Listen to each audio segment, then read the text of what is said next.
Welcome to Khanversations. This is Muqtedar Khan. I want to talk to you today about a horrible incident that has just taken place in Jammu and Kashmir. There has been a terrorist attack on an Indian military vehicle, the Rajouri Rifles. The attack was by terrorists who used grenades as well as fired upon the truck. There are five fatalities. Five soldiers have lost their life in the service of the country.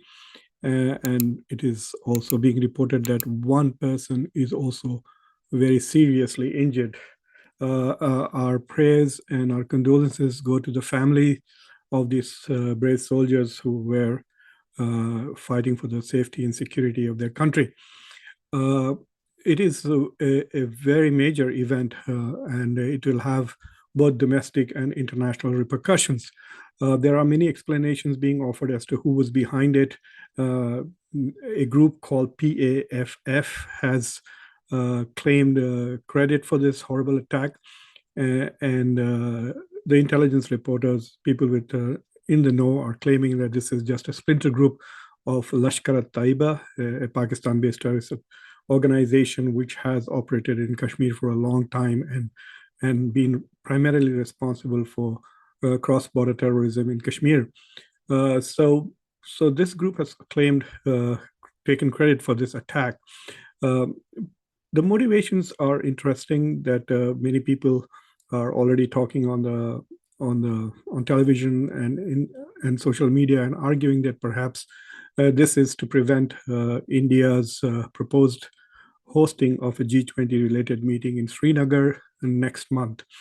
The purpose of that meeting is seen as to show that Kashmir has become a normal state and has become a peaceful state as a result of the current government's policies in Kashmir, the changing of the constitution, the removal of Article 370 and 35A has improved the security situation in Kashmir. People are happy with the changes, and therefore it is normal. And this is the narrative and the message that the Indian government was seeking to send to the world by bringing the world to Srinagar for a G20 meeting. But it seems that forces inside Kashmir and their allies outside Kashmir are determined to send a different message to the world, that things are not normal in Kashmir, and that there is an insurgency fighting for independence, and there is a huge military presence. And so basically, Indian military continues to occupy Kashmir. That is the message that the terrorists are trying to send to the world. It is quite possible that we may see more such attempts from now till the G20 meeting to essentially disrupt the Indian government's efforts to normalize Kashmir. The Home Minister, Mr. Amit Shah, apparently was hoping that there would be zero incidences of such terrorism until the G20 meeting, but obviously that goal has failed. I'm not fully convinced that this is just about G20, because a few months ago in January, there was another attack in which several innocent Hindus were killed in the Rajouri district in Jammu and Kashmir. And at that time, the analysts who were considering that attack argued that it was an attempt to drive Hindus out of Kashmir. And so this targeting of innocent Hindus and Hindu families was to create a sense of fear among Hindus and drive them out of Kashmir. And if you go back in August 2022, even then, there was another attack on the Indian Army, and about 4 or 5 soldiers were martyred then, and they lost their lives too. So you can see that this part of Kashmir remains tense and disturbed. India's plan and discussions to withdraw the army from Kashmir obviously has not happened. There was discussion that many of the military brigades that are inside Kashmir, the ones on the border, have been moved to the eastern side towards Arunachal Pradesh, apparently, but there are still a huge contingent of military and CRPF and Rajouri Rifles, etc., in various parts of Kashmir.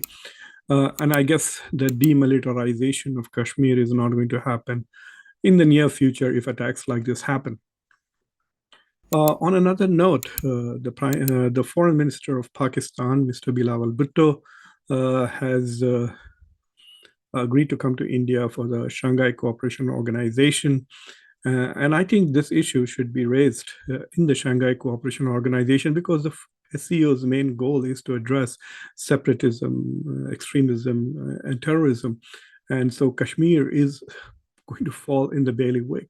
And while the foreign minister of Pakistan would love to talk about Kashmir and nothing else, I think the focus the Indian government will try to focus on is essentially cross-border terrorism and what if there is any role of Pakistan in these particular attacks and why is Pakistan not acting as aggressively as it promised against groups such as LET and LEM, which are based in Pakistan. We heard a few weeks ago that some of the leaders who were supposed to be in prison for decades were roaming free in Pakistan. And so perhaps at SCO, Mr. Bilawal Bhutto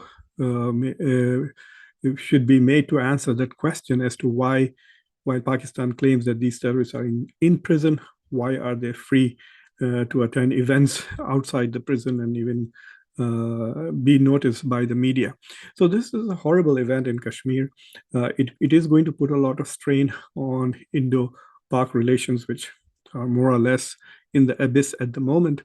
But given the fact that India is so rapidly moving towards, or the whole country is gearing up towards the 2024 national elections, events such as the attacks in Rajouri are going to put a lot of pressure on the BJP and the ruling party to take a very aggressive and a strong posture towards Pakistan and even perhaps respond very strongly.